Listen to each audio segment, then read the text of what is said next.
This is an ABC News special report. Now reporting, David Muir.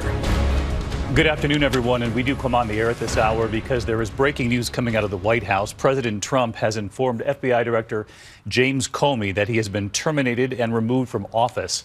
I do want to bring in our chief White House correspondent, Jonathan Karl. John, this was unexpected. This is quite a development, David. He has accepted the recommendations of both the Deputy Attorney General and the Attorney General, Jeff Sessions, to fire James Comey, the FBI Director. This was not expected, but David, I did ask Sean Spicer, the White House press secretary, today, just a few hours ago at his briefing, if the president still had confidence in James Comey, and I was struck by the response. He did not answer yes. He said that he knew of nothing that had changed earlier statements that he had confidence, but that he would have to go and check with the president again. David, quite a stunning development here at the White House, and it comes after Comey has been under fire for the last 24 hours because it has been revealed that he gave misleading testimony, incorrect testimony, when he was up before Congress last week.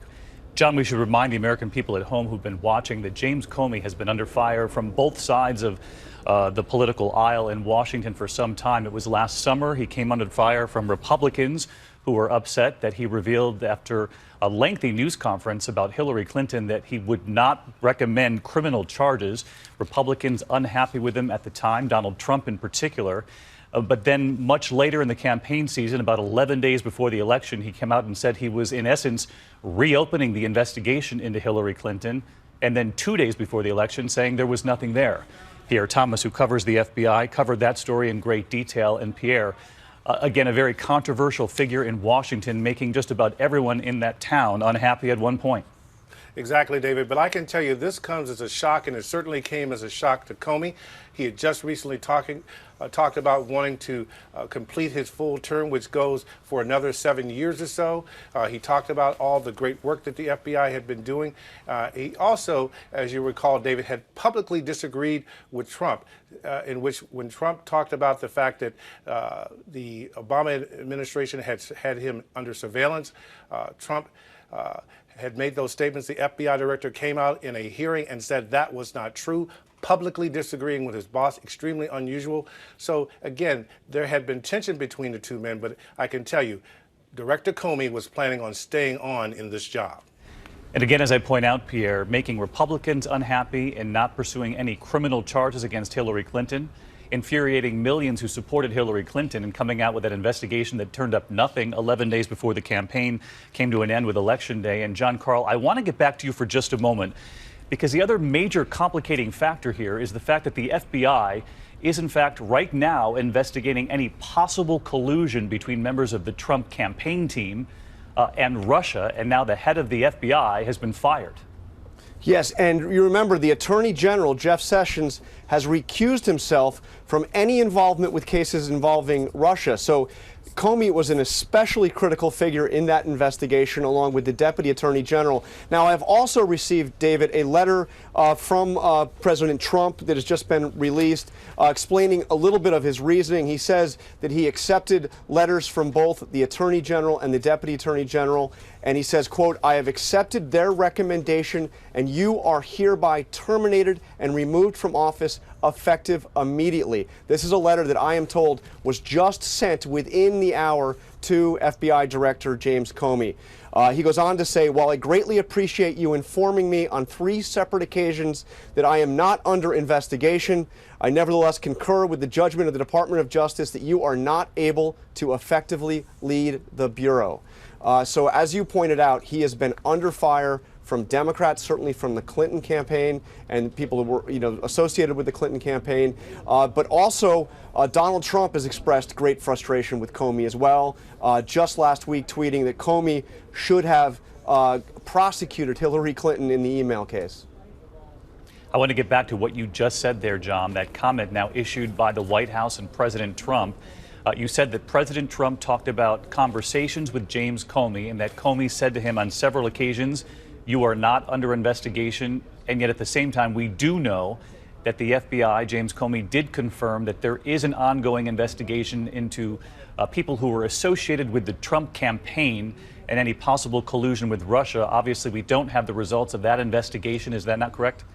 That is right. That is certainly an investigation that is in its early stages, an investigation into what exactly the Russians were doing and whether or not there was any collusion on the part of any Trump associates. That is far from resolved. What was said, though, most recently at a hearing yesterday on Capitol Hill by James Clapper, the former Director of National Intelligence, is that there is no evidence yet of collusion. There is no evidence, but this investigation is very much in its early stages. It is an FBI investigation that was being led by James Comey. It is also an investigation that is being separately done by the Senate Intelligence Committee and by the House Intelligence Committee. So we're far from the end of that investigation. All right, John, stay tuned. I know you have much more on World News Tonight on this breaking headline. Let's get to Pierre for one last question. Pierre, the obvious question for so many people likely at home, who takes over the FBI next? We know that the FBI director is usually appointed for a 10-year term. James Comey had been appointed under President Obama,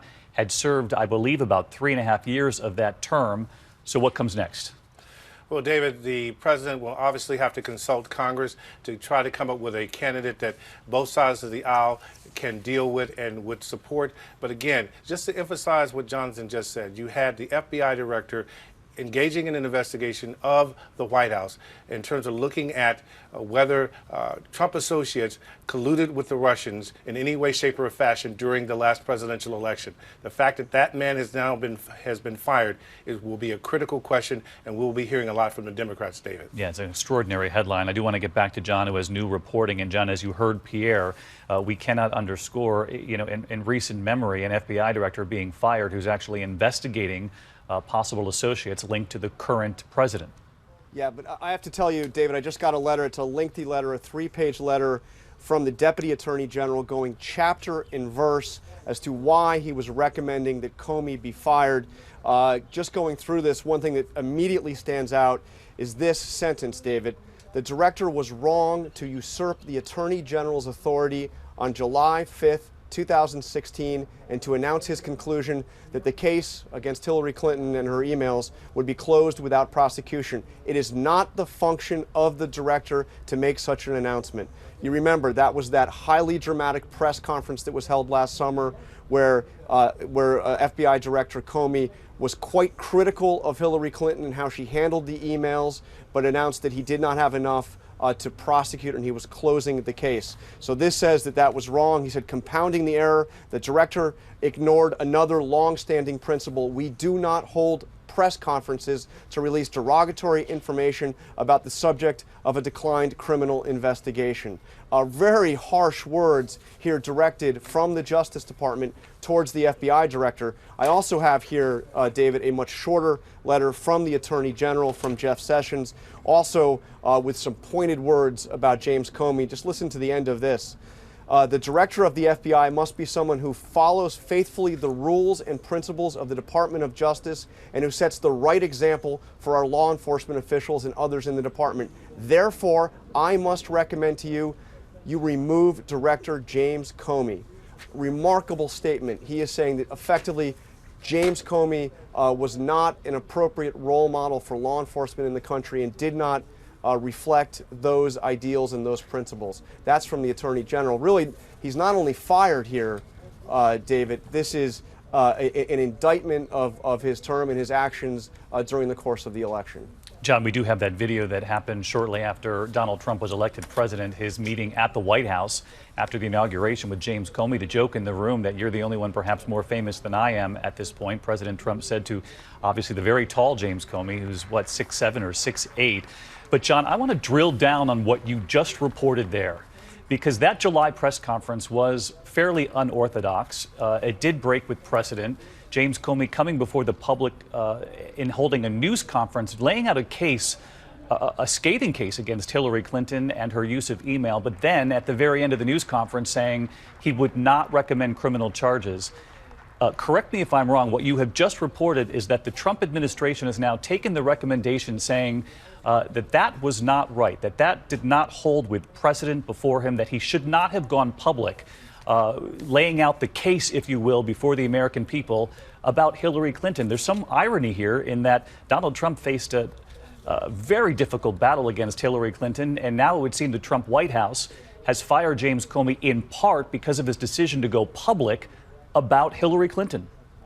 That is exactly, there are 2 points here, David. He is criticizing him regarding that July 5th press conferences for 2 reasons. One, saying it was not his authority to come out and to announce that there would be no prosecution. That one, you can imagine Republicans applauding, because we've heard more recently from the president himself that he believes that Hillary Clinton should have been prosecuted. But on the other side, saying that in announcing that decision, that she wasn't going to be prosecuted, you don't lay out all this disparaging information. That is not the role of a prosecutor. If the prosecutor prosecutes, or he does not. But what James Comey did, as described here, is he basically indicted her in the court of public opinion without saying that he was going to seek an actual indictment. Yeah, John, you cover the campaign very closely, and many people on Clinton's team felt as though the damage had been done, whether he pressed for criminal charges or not at the end of that news conference, because of how scathing the words were in describing Hillary Clinton and some of her aides. I want to bring back in Pierre Thomas, because Pierre, on World News, you had interviewed James Comey, or had tried in the hallways there on Capitol Hill, by asking him simply, are you comfortable with the role you played or might have played in this election? You got nothing really more than a smile and acknowledgement in that hallway. But this is something James Comey will face for many years to come. What was his role, if any, by coming forward 11 days before the election? And David, you recall just last week, the FBI director gave an impassioned testimony before congressional leaders, talking about the fact of why he took the action that he did. Now, a couple of points I would point out. Number one, the Justice Department Inspector General was doing an investigation looking at how Comey handled the Clinton situation. That was pending. Interesting that the new Deputy Attorney General has come in along with Attorney General Sessions and basically usurped that investigation and come to their own conclusions. The other thing is the backdrop of Comey's decision that he emphasized last week in terms of talking about Clinton publicly was that Loretta Lynch had gotten on board, the then Attorney General had gotten on board a plane and talked with former President Clinton about the investigation of Clinton. Comey was told by Loretta Lynch that he could make the decision along with career attorneys, and he said that's why he felt compelled to do so. Right, made the decision, but in fact went public with it as well with that press conference, which is under fire now. Pierre, thanks to you and to John Carl. For many of you, your local 6 o'clock news is next. We'll have team coverage on World News Tonight. I'll see you then. Good night. This has been a special report from ABC News.